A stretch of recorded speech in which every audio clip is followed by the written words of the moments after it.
بسم اللہ الرحمن الرحیم۔ ایک آدمی نے سیکیورٹی گارڈ بھرتی ہونا تھا، اس کے پاس صحیح کاغذات موجود نہیں تھے۔ اس نے جعلی کاغذات بنوائے اور جعلی کاغذات بنوا کر وہ سیکیورٹی گارڈ کے طور پر بھرتی ہو گیا۔ اس کی آمدن کا کیا حکم ہے؟ کیا اس کی آمدن حلال ہے یا حرام ہے؟ جواب حاضر خدمت ہے۔ میرے بھائیو، جعلی کاغذات بنوانا یہ دھوکہ ہے اور مسلمان دھوکہ نہیں دیا کرتا۔ اسی طرح جعلی کاغذات پیش کرنا جھوٹ ہے، مسلمان جھوٹ نہیں بولا کرتا، یہ غلط کام ہے۔ اس سے حقدار کی حق تلفی ہوتی ہے۔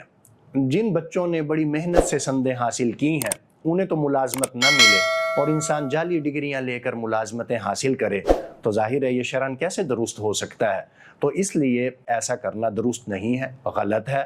تاہم یہ بات ذہن کے اندر رہے کہ انسان کو جو تنخواہ ملتی ہے وہ اس کے عمل اور محنت کی وجہ سے ملتی ہے۔ اگر اس نے کام پہ صحیح محنت کی، کام کو صحیح طریقے سے سر انجام دیا، اس کے عوض میں اسے جو تنخواہ ملے گی وہ تنخواہ حلال ہے، اس تنخواہ کو حرام نہیں کہا جا سکتا۔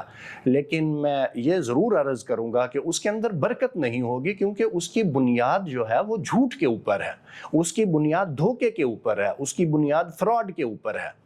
تو اس لیے ایسا کرنا درست نہیں ہے، بچنا چاہیے ان چیزوں سے۔ اللہ تعالی ہمیں توفیق عطا فرمائے۔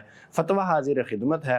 فتوے میں حوالہ موجود ہے، صحیح مسلم شریف کا حوالہ جو ہے وہ موجود ہے، اسی طرح محیط برہانی کا حوالہ فتوے کے اندر موجود ہے، اسی طرح بدائع الصنائع کا حوالہ فتوے کے اندر موجود ہے۔ فتویٰ ملاحظہ فرمائیں۔ السلام علیکم۔